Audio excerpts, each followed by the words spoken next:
Dengan wasilah, karamah, dan mujizat dari suratul Fatihah ini, kita semua senantiasa dimudahkan oleh Allah Subhanahu wa Ta'ala dalam menuntut ilmu, sehingga dapat dengan mudah untuk memahami, melaksanakan, dan mengamalkan apa yang telah diajarkan oleh guru kita bersama. Ana adiniyah wa kullu niyatin salihah ila hadratin Nabi Mustafa Rasulullah sallallahu alaihi wasallam. Al-Fatihah. Bismillahirrahmanirrahim. Alhamdulillahirabbil alamin. Arrahmanirrahim. Maliki yaumiddin. Iyyaka na'budu wa iyyaka nasta'in. Ihdinas siratal mustaqim. Siratal ladzina an'amta 'alaihim ghairil maghdubi 'alaihim waladdallin. Amin. Untuk selanjutnya waktu dan tempat kami persilakan pada guru kita bersama Al-Mukarram Bapak Ustaz Musanif Nafis. Sallu ala Muhammad. Assalamualaikum warahmatullahi wabarakatuh. Waalaikumsalam warahmatullahi wabarakatuh.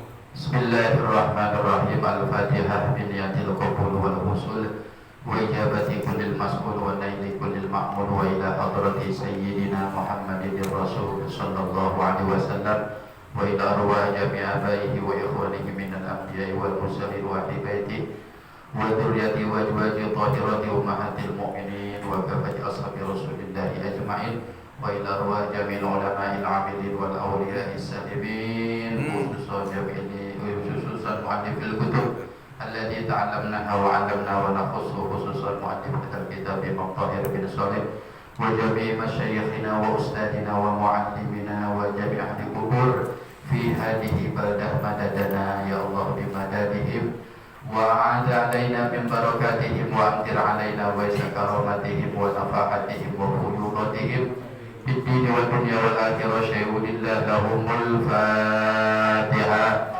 A'udzu billahi minasy syaithanir rajim. Bismillahirrahmanirrahim. Alhamdulillahi rabbil alamin arrahmanir rahim maliki yaumiddin. Iyyaka na'budu wa iyyaka nasta'in. Ihdinas siratal mustaqim. Siratal ladzina an'amta 'alaihim ghairil maghdubi 'alaihim waladdallin. Bismillahirrahmanirrahim. Nawaitu ta'alluma wa ta'lima wa tadhakkura wa tadhkira wa nafa'a wal intifa'a wal ifadata wal istifadata wal hassa ala tamassuki bi kitabillahi wa sunnati rasulihi wa du'a ilal huda wa dalalata ilal khairi ibtigha'a wajhillahi wa mardatihi wa qurbihi wa sawabihi wa husnil khatimah. Bismillahirrahmanirrahim.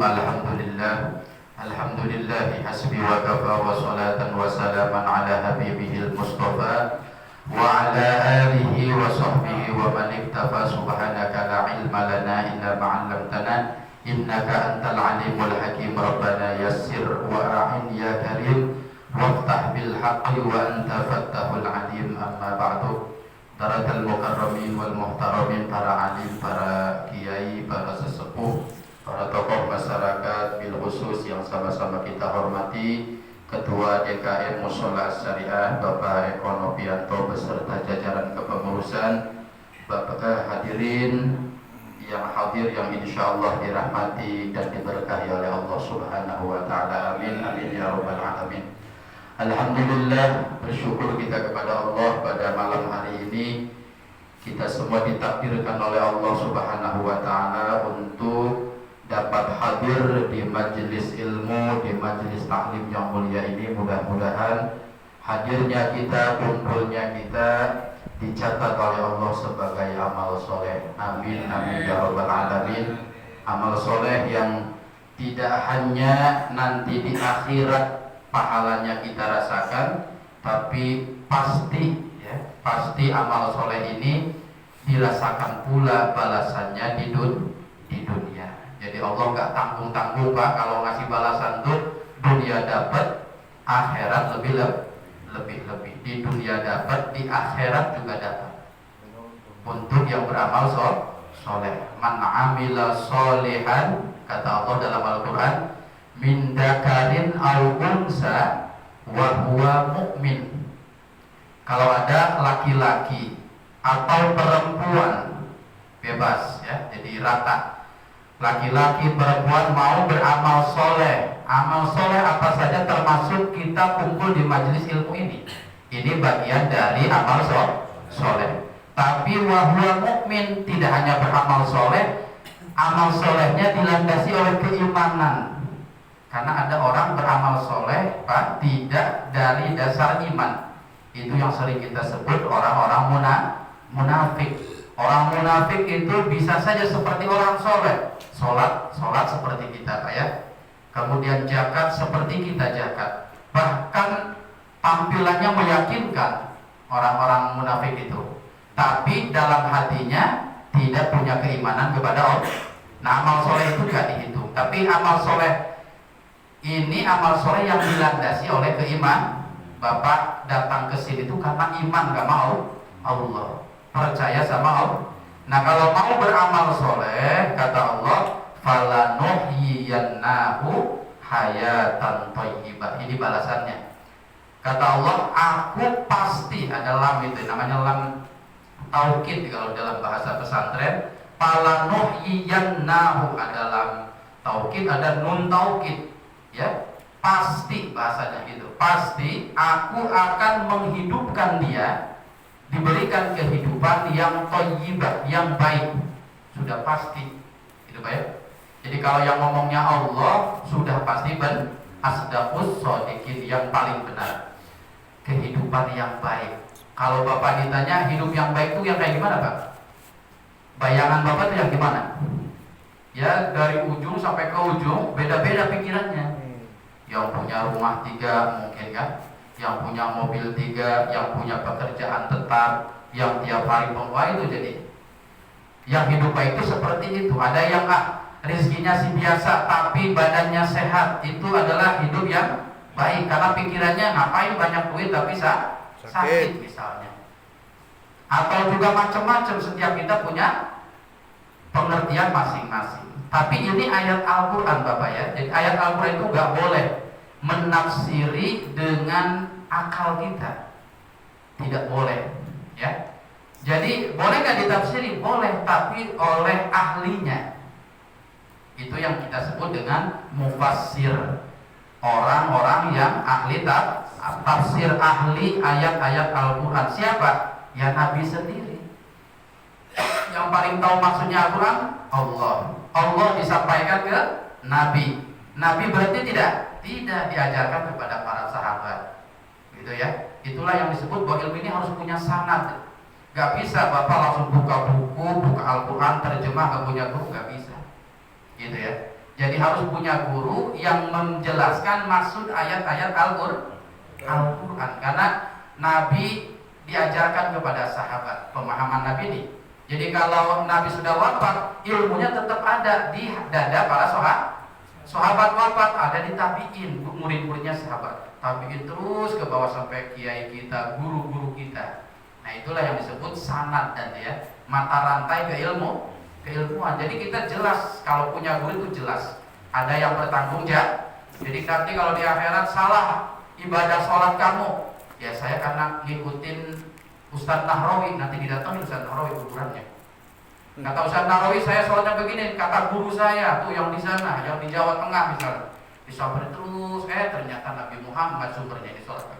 Jadi enak Pak kalau punya guru tuh ada yang bertanggung jawab dunia akhirat. Jadi kalau ditanya sholat kamu bener gak? Ya saya mah ngikutin guru saya. Itu yang disebut taklid ya. Nah ini jadi apa? Jadi kalau menafsiri Al-Quran harus kepada ahlinya, yaitu kanjeng Nabi Muhammad. Nah Nabi Muhammad mengajarkan kepada para sahabat, salah satunya sahabat Ibnu Abbas, Abdullah Ibnu Abbas. Ini yang kita kenal dengan Ra'isul Mufassirin. Ya, Ra'isul Mufassirin itu pimpinannya ahli tafsir, jagonya tafsir Al-Quran. Salah satunya sahabat namanya Abdullah Ibnu Abbas. Nah kata sahabat Ibnu Abbas yang diajarkan Rasulullah, maksudnya hidup yang baik itu kata sahabat Ibnu Abbas adalah rezeki yang halal. Gitu ya. Jadi kalau orang beramal soleh termasuk hadir ke majelis ilmu, oleh Allah hidupnya akan diberikan hidup yang baik. Maksudnya hidup yang baik itu selalu diberi rezeki yang halal. Gitu Pak ya. Jadi orang-orang yang hadir ke majelis ilmu ini, kalau dia masuk ke tempat kerja di situ banyak yang haram, oleh Allah digagalkan. Atau mau melaksanakan mencari rezeki yang di situ proyeknya proyek haram, batal proyeknya. Kenapa? Dijaga oleh Allah. Jangan sampai ada satu suap nasi atau rezeki masuk ke perut kita dari yang haram. Nah itu berkahnya kita beramal soleh, oleh Allah dibimbing sekali ya. Gerak-gerik kita, bagaimana rezeki ini benar-benar datang ke perut kita, ke anak istri kita yang halal kan? Halal. Orang kalau sudah masuknya yang baik saya, asupannya ini sudah baik, halal, ya semua yang keluar dari badan kita pasti yang baik-baik. Jadi kalau bak itu bersih Pak, maka air yang keluar itu pasti bersih. Tergantung yang masuk. Tapi kalau di bak, tahu bak nggak Pak? Tahu ya? Bak itu misalkan air comberan yang dimasukin oleh ember kita sampai 10 ember, yang keluar dari kocoran itu apa? Ya, air comberan. Maka makanan pun sama gitu ya. Ketika masuk ke badan kita, ya, ketika baik maka hati kita akan baik, akan tenang, akan sabar, akan tawadhu, nggak kenal sombong. Kalau orang makanannya haram, karena yang baik Pak, tangannya seneng nolong, matanya menjaga pandangan, kemudian kakinya ke tempat-tempat yang baik, selalu dibimbing oleh Allah kepada kebaikan-kebaikan. Karena yang masuknya yang bagus. Jadi kepada ibadah itu gampang. Man akalal halal, kata para ulama, ata'at jawarihuhu sya'a am aba. Jadi kalau ada orang makan rezeki halal, semua anggota badannya pasti taat, mau atau tidak mau. Saya nggak mau sholat, dipaksa oleh Allah mau sholat, pasti taat gitu ya. Saya biasanya malas zikir di malam, baca sholawat 1000 kali karena makanannya halal. Oleh Allah akan dipaksa badannya supaya bisa baca sholat. Sya'a am aba, mau atau tidak mau, oleh Allah akan ditakdirkan melakukan ketaatan. Begitu juga dengan yang haram ya. Dengan yang haram juga sama. Man akalal haram asot itu maksiat pasti. Jawarihuhu sya'am abad. Dia sih dalam hatinya pengen ibadah, tapi oleh Allah gagal maning gitu ya. Mau sedekah gagal maning ya. Nah kenapa? Mungkin gitu ya, mungkin ada sesuap nasi dari yang haram, rezeki kita yang haram gitu ya. Nah ini dicek saja. Makanya orang-orang dulu kalau diberi oleh tetangganya misalnya, ini ketatnya luar biasa Pak. Kalau diberi makanan, diberi apa saja, dia ini kalau dikasih makanan, tanya sama tetangganya, ini makanan kamu dari mana rezekinya? Nasinya beli dari mana? Gitu ya. Masaknya seperti apa? Oh saya ini beratnya dapat dari kampung sebelah. Dicari lagi tuh Pak. Misalkan dari Pak, siapa namanya, Pak Anton misalkan ya. Dari Pak Anton ditanya, Pak Anton berasnya dari mana ya? Oh saya dapat dikasih juga sama Pak Rudi. Di mana? Di Tambun sana, didatengin lagi. Sampai 7 orang Pak. Orang-orang dulu itu kalau dikasih apa-apa lu bener check and recheck gitu ya. Dicek terus sampai 7 tuju asal usulnya di mana. Wah, ketemunya di Karawang terakhir misalkan Mbah siapa namanya ya.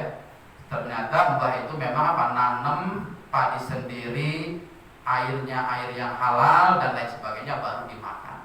Orang dulu seperti itu, Pak. Ngeceknya sampai 7 lapis gitu, Pak, kalau dikasih apa-apa tuh. Makanya doanya ijabah orang-orang dulu ya. Makanya kita kalau dengerin cerita-cerita jangan yang orang lain lah, Pak ya. Orang tua kita saja ibadahnya kayak gimana ya? Sampai baca Quran sampai berjam-jam gitu kan. Dan matanya sehat ya. Orang tua kita bagaimana ibadahnya, karena apa? Asupan makanannya itu ya.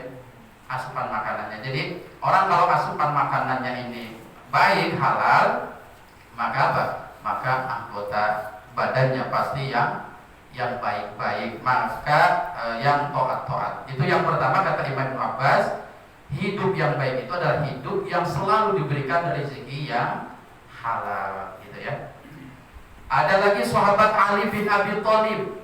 Nah, ini muridnya Rasulullah lagi. Jadi Rasulullah itu kadang ke sahabat ini nih neranginya begini, ke sahabat lain beda-beda. Kenapa beda-beda? Agar menjadi rahmat buat umat. Ikhtilafu ummati, kata Rasulullah, rahmatun. Jadi kalau agama ini satu model saja, satu gaya aja, ya, kebaikan itu misalnya harus sedekah saja, bagaimana orang yang nggak bisa sedekah, kan?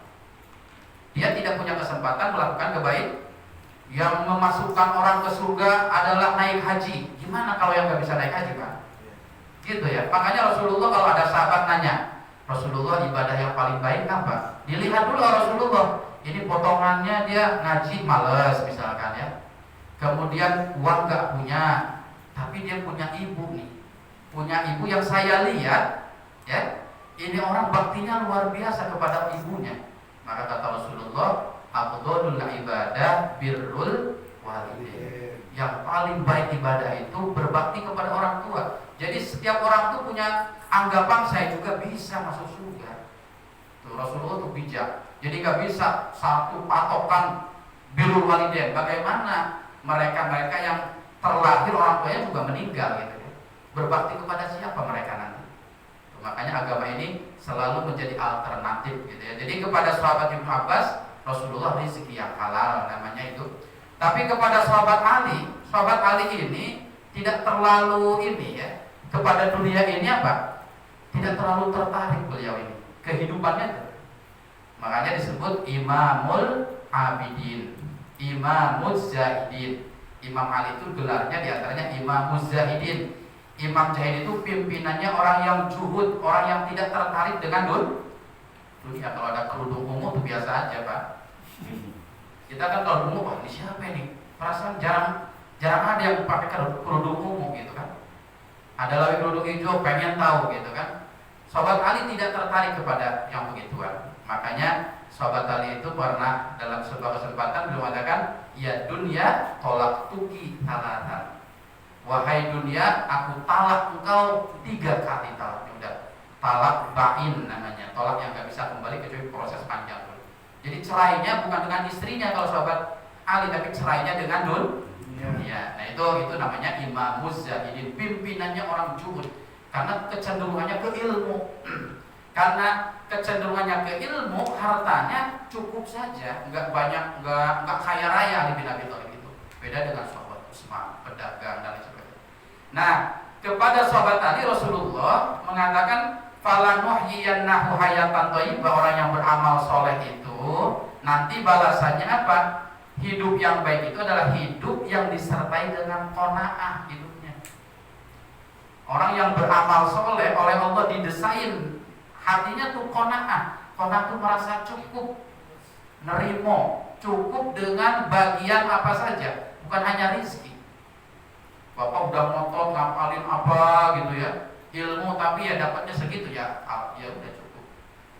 Tapi kalau di rumah nggak gerak keluar, itu bukan cukup, itu malas loh gitu ya. Jadi bapak udah ngotot nyari ilmu, ngapalin surat-surat Al-Quran misalkan, tapi apalnya cuma gitu, ya sudah, berarti kita takaran diberinya segitu. Bapak sudah kerja dari pagi sampai malam, dapatnya cuma 100.000, ya sudah, qanaah. Jadi qanaah itu bukan berarti nggak kerja, Pak Awas ya. Jadi kita terjebak, itu namanya. Juhud itu bukan berarti nggak kerja, tetap kerja, tapi hatinya tidak terikat oleh dunia. Kerja silakan, yang di kantor-kantor, yang di pabrik, yang tani, yang dagang, tetap kerja, tapi hatinya tidak terpaut. Bisa nggak begitu, Pak? Ya teorinya sih gampang teorinya, tapi nggak tahu ini ngamalinnya ya. Gitu. Bapak punya istri tapi hatinya nggak teringat istri, bisa nggak, Pak? Ya sekarang nggak bisa ya, karena sering dimarahin kan sama istrinya, jadi udah. Jadi karena lihat anak aja kita bertahap tuh misalkan ya. Kalau dulu kan nggak bisa, calon istri tidak ada tuh ya udah kayak nggak ada ini, nggak punya separuhnya apa bahasanya. Ya sekarang mah ya malah keluar rumah tuh hiburan, healing katanya. Kalau di rumah kan kita perasaan cepat tua gitu kan. Tapi kalau di tongkrongan gitu ya, sama teman ngopi, ketawa-ketawa, hiburan gitu kan. Nah ini jadi juhud itu bukan berarti kita tidak punya dunia ya. Silakan kerja yang rajin ya, tapi hatinya tidak bertujuan kepada dunia. Jadi ketika dapat dunia itu alokasinya pasti akhirat gitu kan. Maksudnya pasti untuk nafkah anak istri, untuk sedekah, untuk membantu yang butuh. Itu jadi sekalipun banyak dunia, tapi pikirannya adalah akhirat. Nah kata Imam Ali itu qanaah. Jadi orang pasti enak hidupnya kalau qanaah. Kalau nerima kan, nerimo kalau bahasa Jawa. Nah itu nerimo ing pandum, nerima kepada ketetapan Tuhan. Jadi nerima itu bukan ya masalah rezeki saja. Bapak ya istrinya satu ya terima, Pak ya. Bapak misalkan anaknya yang satu bagus karirnya, yang satu belum bagus ya terima gitu kan. Jadi nggak melulu rizki materi saja. Itu qanaah. Kemudian yang terakhir ada Sayyid Ja'far Shadiq ya. Sayyid Ja'far Shadiq, hidup yang baik yang menjadi balasan orang-orang amal soleh itu apa? Ma'rifatullah. Jadi orang kalau mau terus-terusan beramal soleh, maka hidupnya akan diberikan hidup yang enak, thayyibah. Hidup yang enak itu apa? Kata Sayyid Ja'far Shadiq, cucunya Rasulullah. Apa? Ma'rifatullah, kenal sama Allah. Kalau udah sekenal-kenalnya sama Allah, hidupnya enak kan? Bahkan diberi ujian pun ya mesem, ketawa, nyengir, bahagia. Nah gitu ya. Karena udah kenal nih siapa yang menguji. Ya, saya sering katakan bahwa ma'ahabbal bala wa baladud biha illa man arafal mubli. Jadi orang tidak akan, kata Syekh Abdul Qadir Jailani, saya sering katakan, orang akan menikmati musibah yang diberikan, bahkan senang, bukan hanya menikmati, senang kalau dia diberikan bala itu senang. Kalau apa? Man arafal mubli, kalau dia itu kenal, tahu siapa yang memberikan ujian itu. Gitu ya. Siapa yang memberikan ujian itu adalah Allah. Ya karena malam-malam Bapak enaknya sih tidur, Pak. Malam-malam dulu lagi ujian enaknya sih tidur. Tapi diuji oleh calon istrinya. Ya. Bisa enggak ke rumah jam 12 malam di Karawang, bapaknya di sini. Ujian enggak tuh, Pak? Ujian. Tapi karena yang ngasih ujiannya kekasihnya, yang diinginkannya ya seger lagi matanya, Pak. Motornya nggak ada, pinjam ke tetangga, gedor-gedor. Udah punya motor apa, Pak? Uangnya nggak ada, minjem sama tetangga sebelah. Demi apa? Padahal itu ujian. Malam-malam keluar itu kan ujian. Tapi dia kenal siapa yang memberi ujian itu, ya dia senang-senang aja. Gitu ya. Jadi kalau kita kenal yang ngasih ujian ini Allah itu siapa? Ar-Rahmanur Rahim, yang maha penyayang, yang maha pengasih. Al-Barrur Rahim, yang maha baik. Gak mungkin kalau Allah ngasih ujian itu gak ada tujuannya. Dan tujuannya pasti baik. Tidak di dunia, nanti di akhir. Cuma kalau kita kan kadang kalau diuji itu suudon dulu, ngerasanya kita ini soleh gitu loh. Ya Pak, gitu gak Pak? Kok saya gitu ya? Kok yang diuji itu seperti saya? Padahal perasaan tetangga tuh. Ya bukan berarti gak diuji, tetangga juga sama Pak sebenarnya diuji ya. Diuji dengan ujian yang berbeda. Ada yang diuji dengan harta, ada yang diuji dengan anaknya, kemudian dengan orang tua dan lain sebagainya.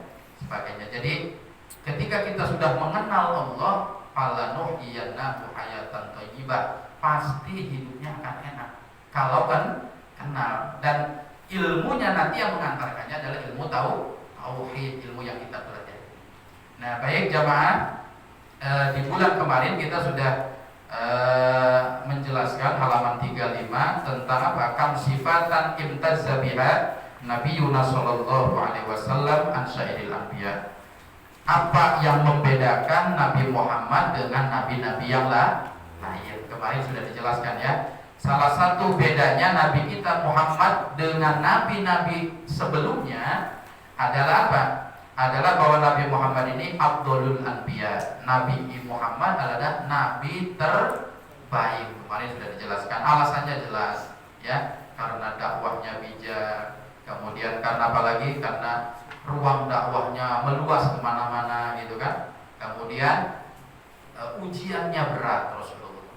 Yang paling berat ujiannya Nabi. Maka karena ujiannya paling berat, berarti kesempatan mendapatkan derajat di sisi Allah juga tinggi.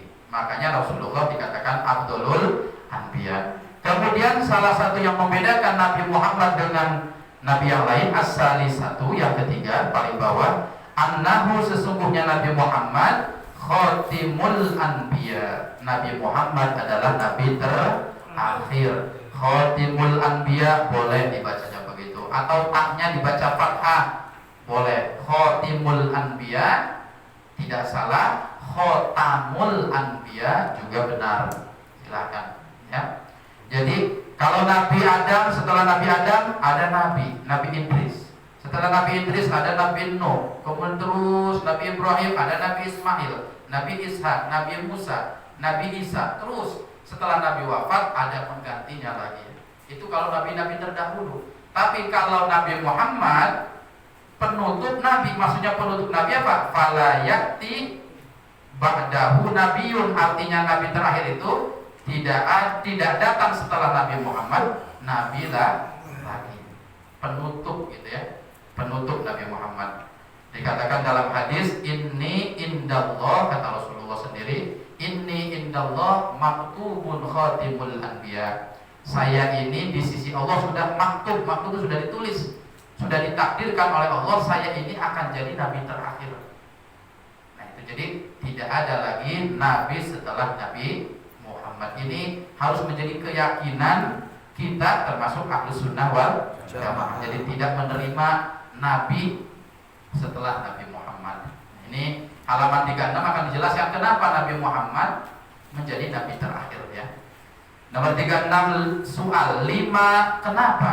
Karena apa? Karena Nabi sallallahu alaihi wasallam khatimal anbiya. Kenapa Nabi Muhammad dipilih oleh Allah menjadi nabi terakhir? Alasannya kenapa Nabi Muhammad nabi terakhir? Gitu ya. Nah, kita ini sama-sama tahu pasti ya. Bapak sudah tahu bahwa awwalu makhluqo, makhluk yang pertama kali diciptakan itu adalah Nabi Muhammad sebenarnya. Jadi makhluk awwalu makhluqo yang pertama kali diciptakan oleh Allah bukan Nabi Adam, bukan dunia, bukan seisinya, tapi Nabi Muhammad. Tapi bukan dalam bentuk fisik seperti hidupnya di Quraisy dulu, bukan ya, tapi berupa cahaya. Itu yang sering kita sebut Nur Muhammad. Jadi Nabi Muhammad ini adalah nabi makhluk Allah, bukan nabi lagi, makhluk Allah yang pertama kali diciptakan. Yang pertama kali diciptakan.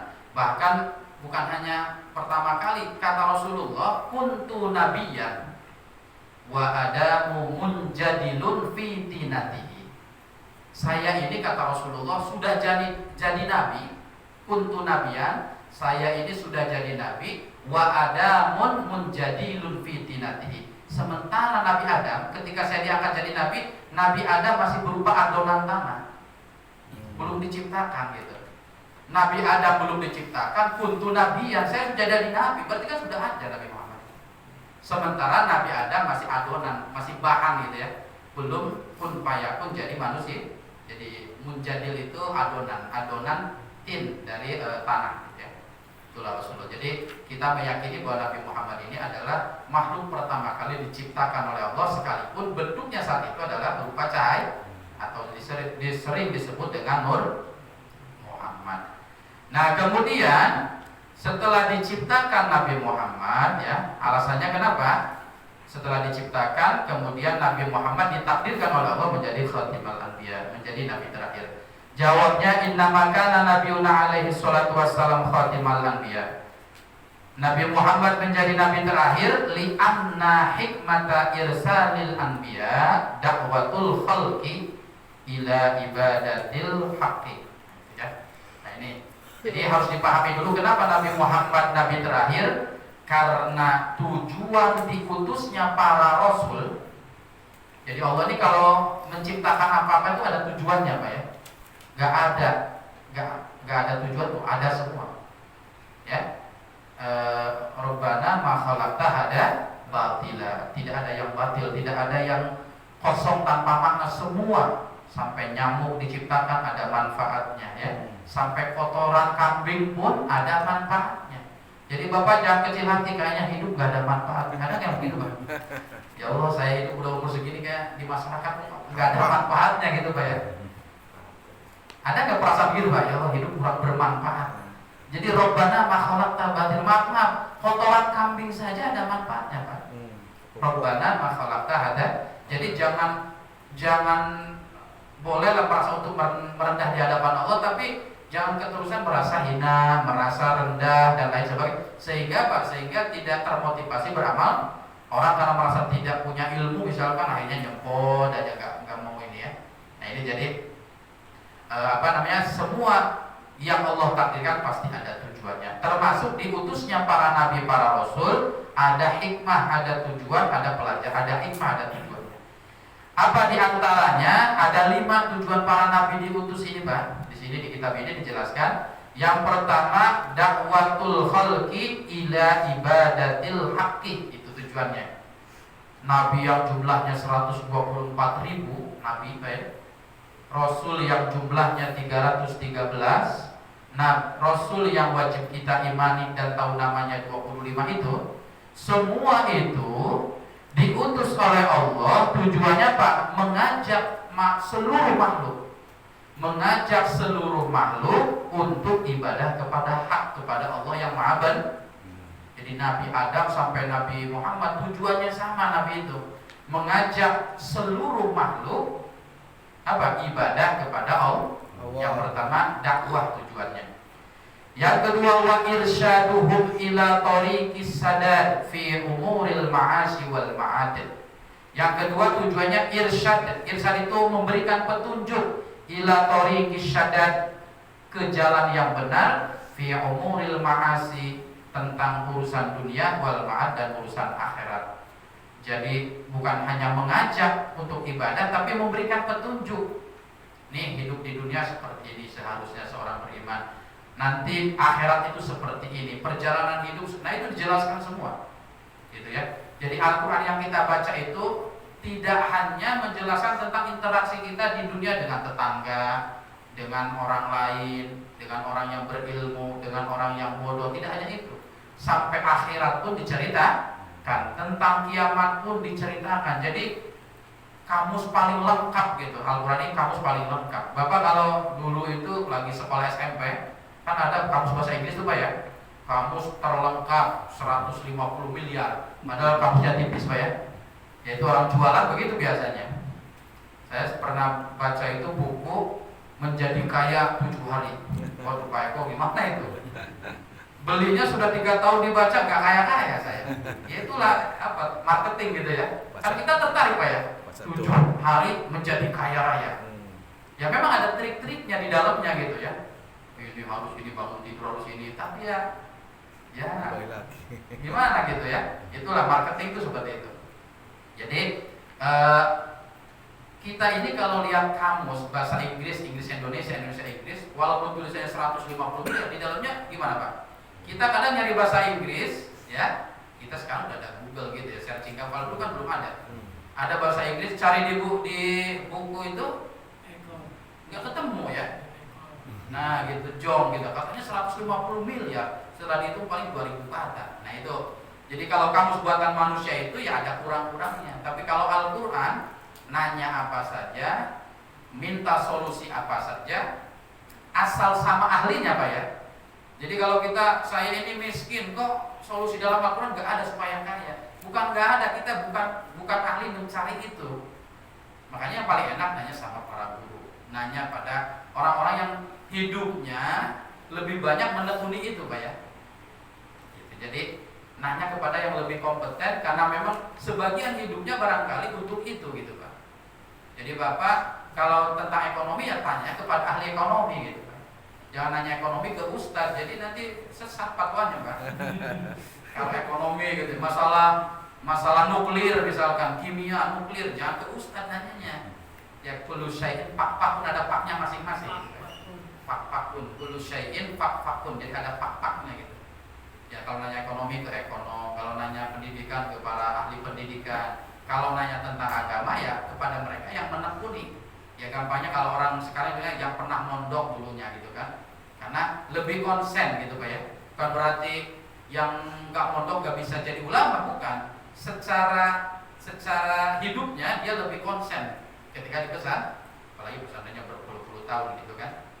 Nah ini jadi kembali lagi bahwa dalam Al-Quran ini sebenarnya ada irsyad, ada petunjuk apa saja yang orang itu kadang menemukan karena bisa tahu jalannya, ada yang tidak menemukan, ya bukan karena tidak ada, tapi karena tidak menemukan.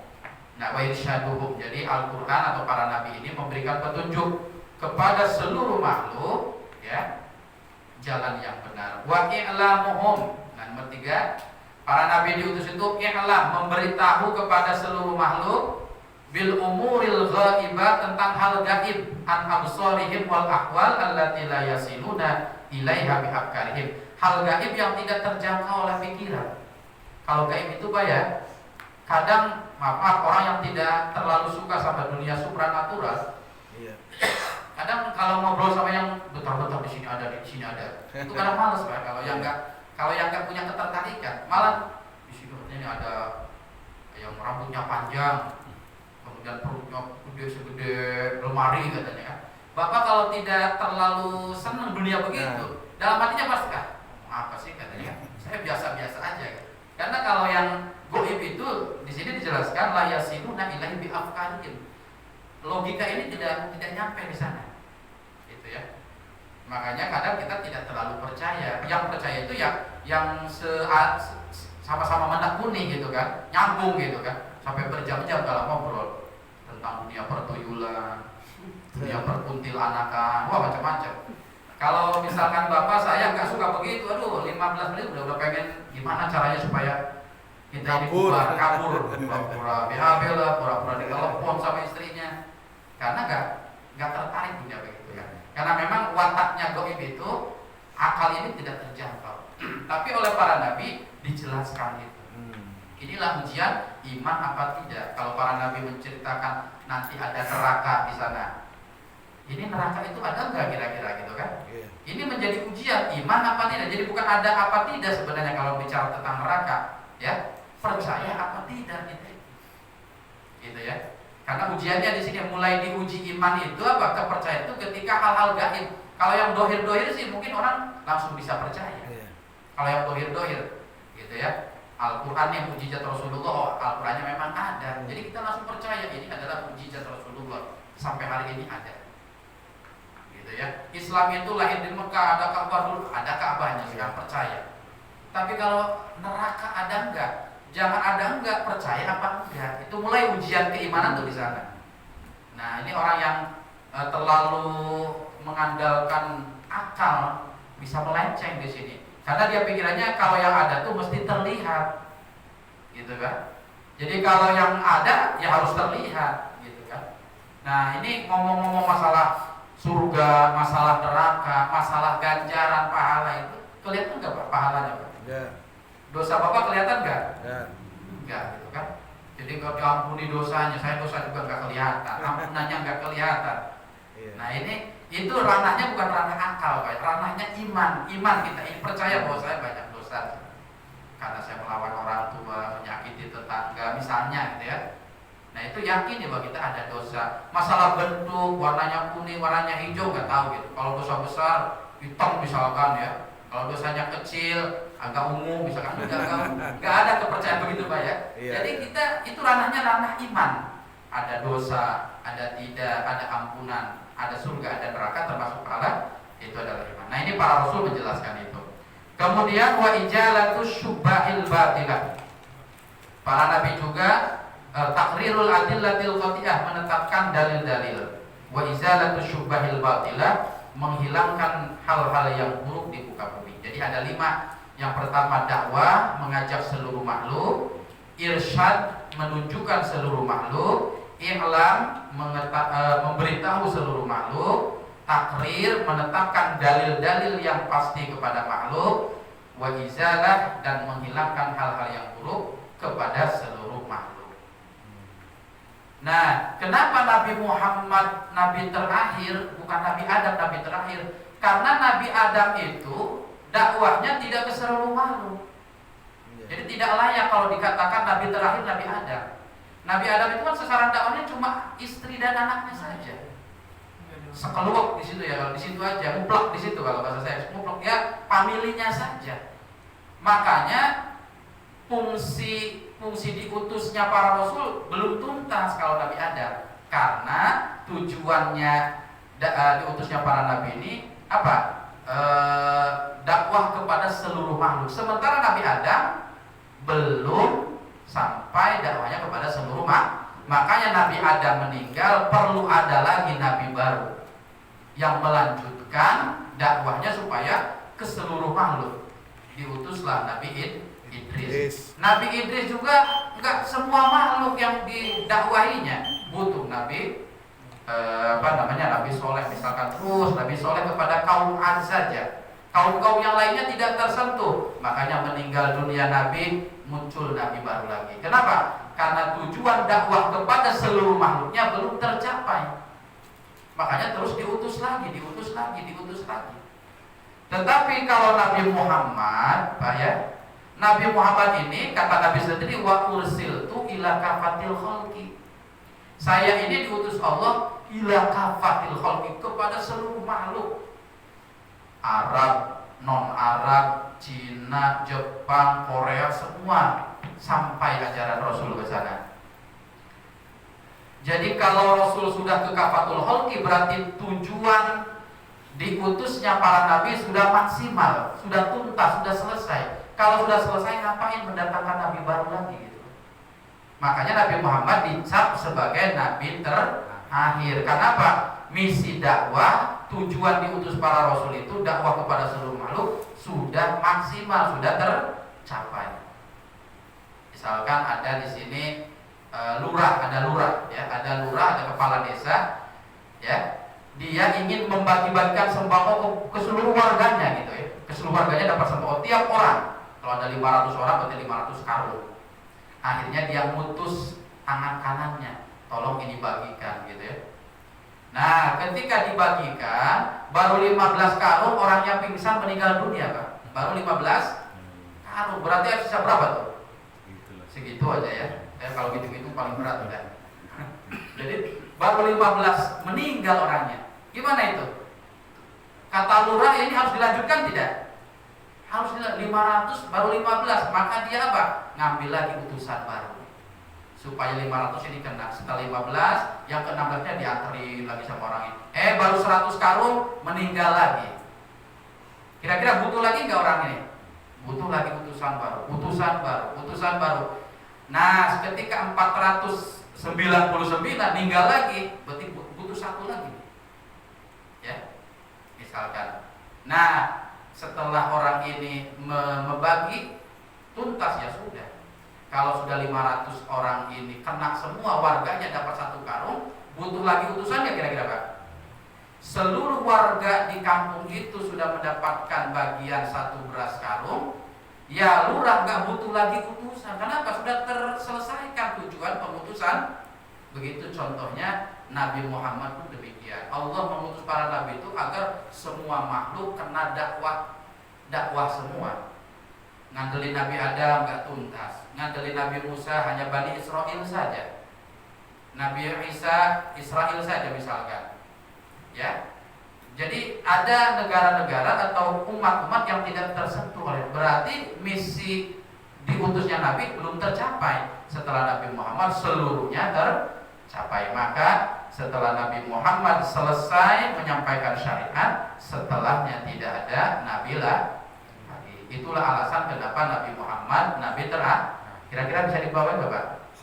Karena tuntas tujuan diutusnya para Nabi. Gitu ya. Kemudian yang terakhir, soal kaifa yuqalu inna nabiyyana alaihi salatu wassalam khatamul anbiya. Kenapa Nabi Muhammad ini Nabi terakhir, padahal halaman 37, ma'a anna Isa alaihi salam, padahal Nabi Isa yanjilu fi akhir zaman. Nabi Muhammad itu dikatakan Nabi terakhir katanya. Tapi kenapa nanti Nabi Isa turun dari langit ke bumi di akhir zaman? Berarti yang layak Nabi terakhir itu sebenarnya bukan Nabi Muhammad katanya. Yang layak itu adalah Nabi Isa, karena turunnya paling paham nggak Pak ini pertanyaannya? Katanya Nabi Muhammad itu Nabi terakhir, berarti kan datangnya terakhir. Tapi kenapa pas di akhir zaman nanti turun Nabi Isa? Jadi sebenarnya yang layak Nabi terakhir itu adalah Nabi Isa sebenarnya, bukan Nabi Muhammad. Ini maksudnya gimana seperti ini? Nah ini pertanyaannya begitu, jawabannya begini. Jawab, inna Isa alaihi salatu wassalam yanjilu fi akhir zaman wa yahkumu bi syariati nabina alaihi.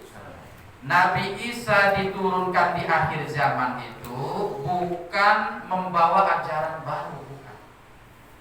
Jadi apa? Nabi Isa diturunkan itu muakkidan li syariatin nabi.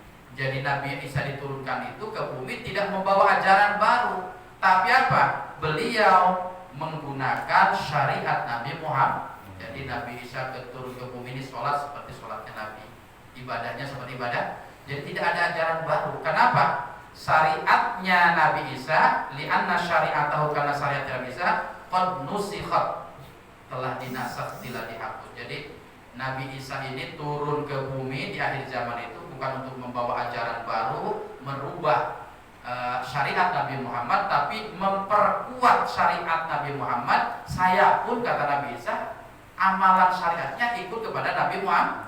Jadi bukan Nabi terakhir, berarti hanya menguatkan saja, muakkidan, ya, muakkidan.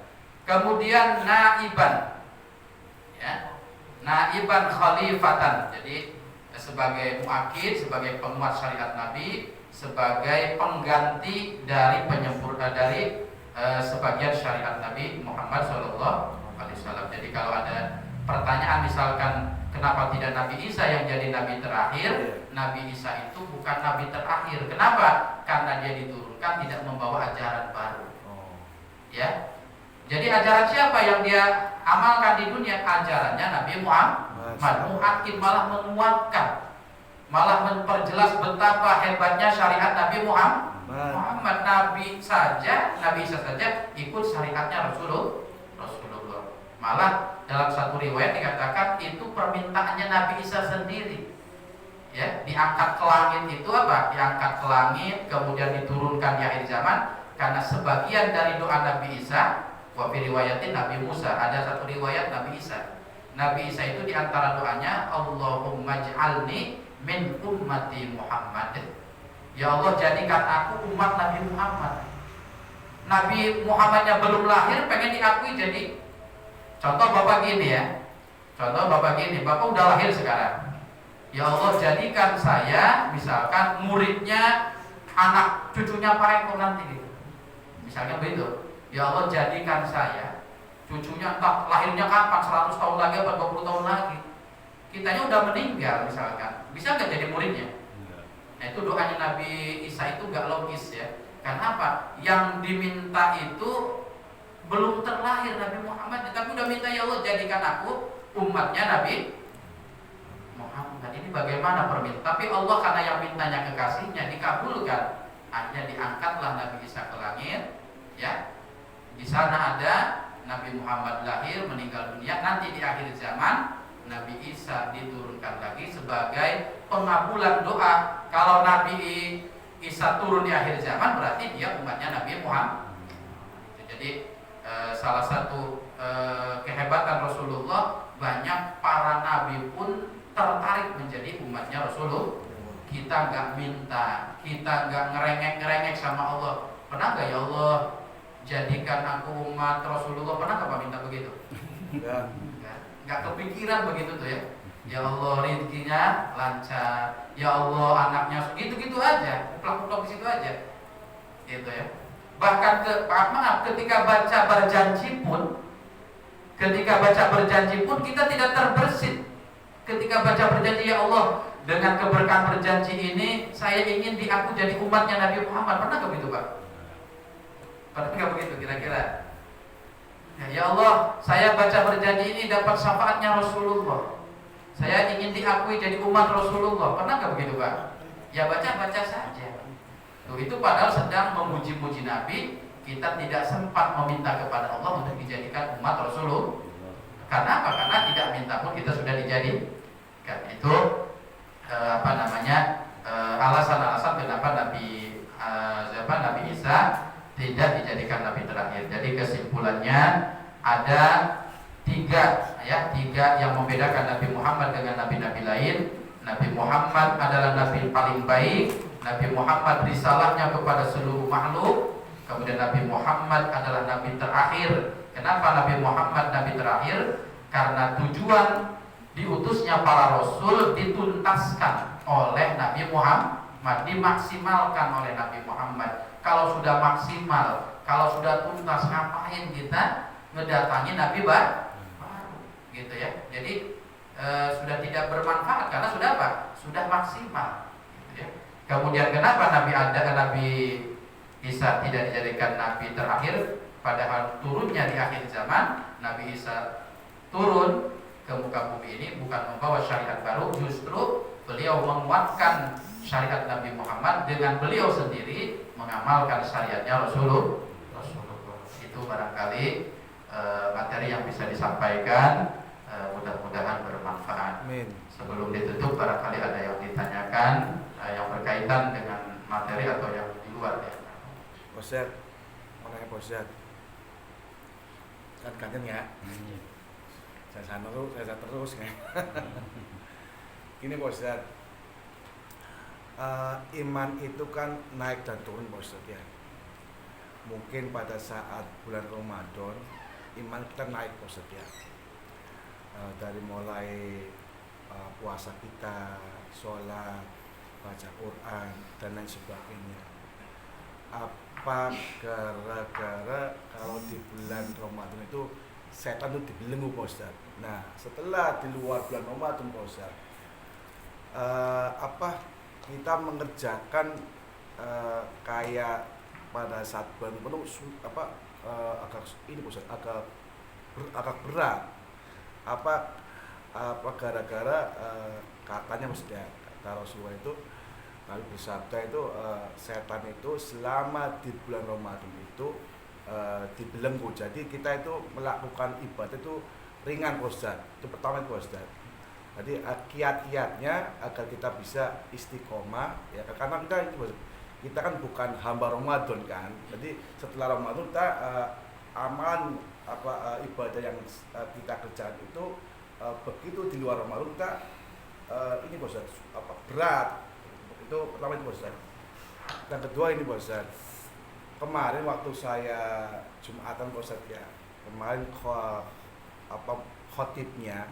Jadi sholat fardu itu bisa dikontrol Ustaz. Itu bisa ditanyakan kepada guru-guru yang ada di musola atau masjid masing-masing itu Ustaz. Jadi gini Ustaz. Kita kan selama akal balik Ustaz ya. Kita mungkin udah lupa Ustaz berapa jumlah rakaat wajib yang pernah kita tinggalkan. Itu gimana Ustaz untuk mengkodok sholat fardu yang pernah kita tinggalkan dan kita udah lupa berapa rakaat yang pernah kita tinggalkan itu Ustaz. Yang pertama dulu tentang kenapa kalau di bulan Ramadan ini kok gairahnya berbeda gitu. Tahajudnya, baca Qur'annya, sholat malamnya gitu, macam-macam. Tapi setelah keluar dari Ramadan melempem lagi gitu ya. Nah ini kiat-kiatnya Ustaz. Ya. Nah nanti yang saya garis bawahi juga adalah tentang setan dibelenggu, wasul silatis syayatin atau wasufidat syayatin. Kata Rasulullah kalau masuk Ramadan idza ja'alaikum Ramadan futihat abwabul jannah. Jadi surga dibuka pintunya, pintu neraka ditutup, setan-setan dibelenggu katanya ya. Setan-setan dibelenggu. Nah, ini banyak para ahli hadis mensyarahi ya, menjelaskan hadis ini bahwa setan-setan itu memang ada yang mengatakan setan secara fisiknya memang dibelenggu katanya. Gitu ya. Setan itu memang fisiknya. Yang kedua ada lagi setan memang dibelenggu kata ulama, tapi setan-setan yang kelas tariknya gitu. Kelas kakapnya, kelas kakapnya yang dibelenggu. Yang kelas tariknya masih berkeliaran. Jadi kalau kita di bulan Ramadan masih ada yang tidak puasa, berarti kita sama setan kelas tarik udah kalah. Itu ya. Setan-setan yang baru lulus SD gitu kan, baru lulus PAUD gitu kan, udah mengganggunya Ramadan. Kalau yang apa tuh bahasa dalam itunya, jin atau setan-setan yang kelas kakap sih diikat ada. Nah, ada lagi yang mengatakan bahwa dibelenggu itu bukan setan, itu bahasa majaz. Bahasa majaz itu bukan makna sesungguhnya. Gitu ya. Jadi kenapa orang ketika bulan Ramadan kok masih bermaksiat misalkan di antaranya? Karena yang menjadikan orang maksiat itu bukan hanya setan. Ya setannya sudah dibelenggu misalkan. Tapi orang kenapa maksiat? Tapi ada faktor yang bisa menyebabkan orang bermaksiat. Ittiba'ul hawa di antaranya, mengikuti keinginan hawa nafsu. Setannya sudah dibelenggu, kitanya nggak bisa mengelola hati, ya kalah juga sudah. Makanya jangan aneh kalau puasa Ramadan ada orang yang nggak puasa, ada orang yang masih gibah dan lain sebagainya. Lalu bagaimana kita menjaga semangat Ramadan ini agar tetap berlanjut ke 11 bulan lainnya, gitu ya. Nah ini tadi kenapa ketika bulan Ramadan bukan hanya barokahnya Ramadan yang luar biasa saja, karena kita punya kemampuan melawan, gitu ya. Itu sebenarnya kenapa kita di Ramadan ini semangat, karena kita bisa melawan. Ngantuk sedikit dilawan, malas sedikit dilawan, nggak enak nih kalau nggak taraweh, nggak ini, bahasanya macam-macam gitu. Jadi kenapa ketika taraweh kita lebih semangat, karena kemampuan melawan hawa nafsunya hebat kita. Sementara di luar Ramadan kemampuan melawannya menurun, itunya yang Nah kenapa menurun? Karena nggak dilawan sebenarnya. Makanya kata Imam Al-Bushiri, wan nafsu katifli in tuhbil husyabba ala hubbir radhi wa in tabtim huyan fatimi. Ya, yang fatim ya.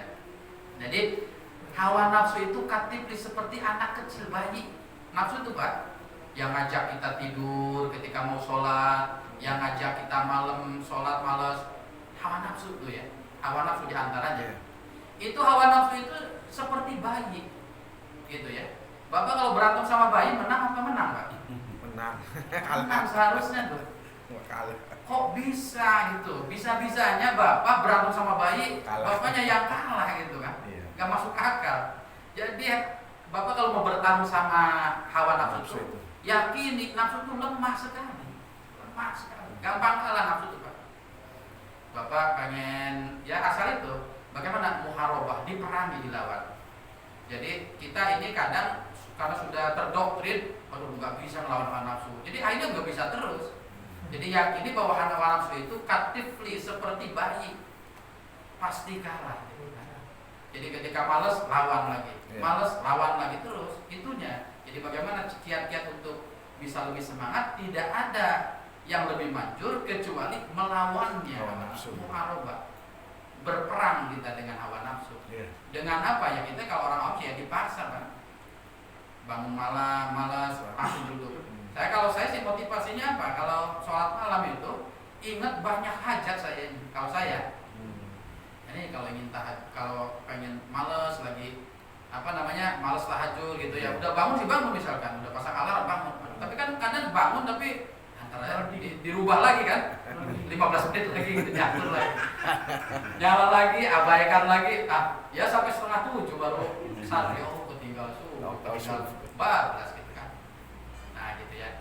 Kalau saya sih memotivasi diri begitu itu apa? Kalau udah alarm bunyi itu ingat anak, ingat istri, masih banyak. Saya cita-cita itu masih banyak gitu.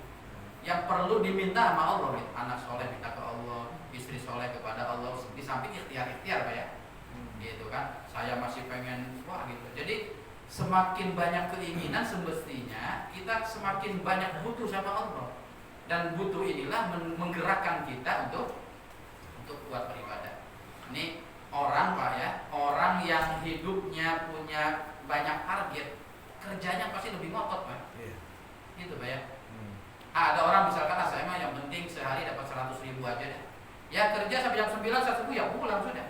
Tapi kalau orang yang targetnya saya harus bisa nafkahi anak saya, istri saya, kemudian ibu saya di kampung, saya harus bisa menafkahi anak yatim, pasti ngotot Pak. Kerjanya pasti nggak sampai jam 9 malam, karena banyak kebutuhan. Orang yang merasa hidupnya punya banyak kebutuhan dan kebutuhan ini tidak bisa diwujudkan kecuali oleh Allah, maka ibadahnya akan semakin meningkat. Jadi kalau ingin ibadah itu semangat, posisikan diri kita ini hamba yang butuh pertolongan Allah. Ada anak yang harus didoakan, ada istri yang harus didoakan, ada orang tua yang harus didoakan, ada guru-guru kita yang harus didoakan, ada cita-cita pengen A, B, C, D yang harus ditempuh dengan melalui jalur langit juga gitu Pak ya. Nah ini langit. Iya, jadi kalau ingat banyaknya cita-cita kebutuhan dunia dan akhirat, itu yang saya rasakan yang mendorong saya untuk semangat ibadah. Sekalipun lagi ngantuk gitu ya. Nanti akan datang pada saat nyeselnya luar biasa Pak. Kalau malam gak tahajud tuh Pak. Oh berarti malam saya gak minta sama Allah agar anak saya soleh, nyeselnya luar biasa. Jadi yang pertama untuk kiat-kiat untuk menjadi lebih semangat dalam beribadah, satu lawan dulu. Karena nafsu itu lemah bayi, masa iya sama bayi kalah gitu kan, malu-maluin gitu ya. Nah itu yang kedua. Yang kedua posisikan diri kita ini lemah, kita ini butuh sama pertolongan Allah gitu ya. Bapak sekerja apapun, sekeras apapun, kalau Allahnya nggak kun payah pun nggak bisa kan. Penentunya adalah Allah. Jadi posisikan kita ini butuh sekali sama pertolongan Allah, butuh sekali sama kun payahnya Allah. Dan jalan untuk ke sana adalah dengan semangat beribadah. Pak Eko barangkali ya. Kemudian yang kedua tadi kodok gitu ya. Mengkodok sholat. Jadi Inna sholata 'alal mu'minina kitaban mawquta. Jadi sholat itu sudah ada waktunya gitu ya. Sholat duhur jam segini sampai jam segini sudah. Nah, bagaimana kalau duhur ya di jam-jam itu kita nggak bisa karena tidur misalkan. Maka bangun jam 3:30 misalkan. Ya dilaksanakan sholat duhurnya gitu ya, di kodok. Jadi ada adaan, ada kodokan sholat. Ada adaan itu dilaksanakan tepat pada waktunya sholat duhur. Ada yang kodokan. Kodokan itu kan ada sesuatu hal lainnya di luar waktu gitu ya. Nah ini maka artinya bahwa dalam fikih itu memang ada yang sholat itu tepat pada waktunya, ada yang dikodok. Dikodok itu dilakukan di luar waktu gitu. Memang ada syariatnya seperti ini. Nah bagaimana dengan sholat yang ditinggalkan ketika kita masih muda, masih belum tahu ilmunya gitu kan ya, masih atau tahu tapi malamnya namanya tua muda, gairah muda tuh macam-macam. Nah ini maka tetap pengkodoan itu tetap bilangannya gimana ya, karena banyak ya sudah tiap habis sholat kita duhur 2 rakaat ini ada sholat mengkodok ya. Ya Allah saya sholat lagi habis duhur. Barangkali ketika masih lagi muda ada beberapa duhur yang tertinggal, saya kodok gitu kan. Jadi terus bagaimana? Hitungannya gimana? Ya terus sampai mati saja. Karena kita tidak tahu hitungannya. Beda dengan 100 sholat duhur kita ditinggalin kan gampang. 100 hari selesai. Sekarang kan hitungannya nggak jelas. 1.000 apa 2.000 apa 3.000 ya. Yang paling aman ya sampai meninggal habis sholat duhur ya. Sholat. Memang ada syariatnya seperti bahkan termasuk guru saya kayak Haji Mukhlas Ibni Alwan itu ya, sampai meninggalnya habis sholat duhur padahal kiai ya, seumur hidupnya di pesantren. Logikanya kayaknya gitu ya, nggak mungkin ninggalin sholat. Paling kalau telat-telat dikit mungkin ada, nggak mungkin. Tapi sebagai bentuk kehati-hatian dia, barangkali ada sholat yang dulu saya nggak ingat ditinggalkan dengan berbagai sebabnya. Habis sholat duhur wiridan dia sholat lagi. Ketika ditanya kenapa Kiai, saya ikhtiar, bahasa ikhtiar itu ngati-ngati bokat katanya. Ngerti nggak Bapak? Barangkali ada bokat atau mangkat ya. Jadi barangkali bokat lagi enom ada sholat yang ketinggalan, yang saya nggak ingat. Ya namanya nggak ingat kan lupa Pak ya. Iya. Jadi nggak ingat namanya. Jadi ada yang kiai sampai hati-hatinya urusan dengan Tuhan itu seperti itu. Kalau kita syukur-syukur sih ingat 10 sholat misalkan gampang. Tapi kalau nggak ingat untuk hati-hati setiap sholat lakukan. Setiap sholat lakukan sambil meminta ampun kepada Allah. Itu Pak Eko ya. Memang ada syariatnya seperti itu. Ada adaan, ada kodokan. Kalau kodokan yang seketika langsung dikodok. Ada lagi yang masalah lalu silahkan dikodok. Yang paling ikhtiar, yang paling selamat setiap sholat wajib, sholat lagi, sholat wajib. Tapi kalau sudah yakin kayaknya sudah cukup itu sudah berhenti gitu. Itu barangkali. Yang lain cukup ya. Sudah diwakili Pak Eko ya. Sudah terangkum ya. Itu barangkali akhirul kalam. Wallahul muwaffiq ila aqwamit thoriq. Wassalamualaikum warahmatullahi wabarakatuh. Waalaikumsalam warahmatullahi wabarakatuh.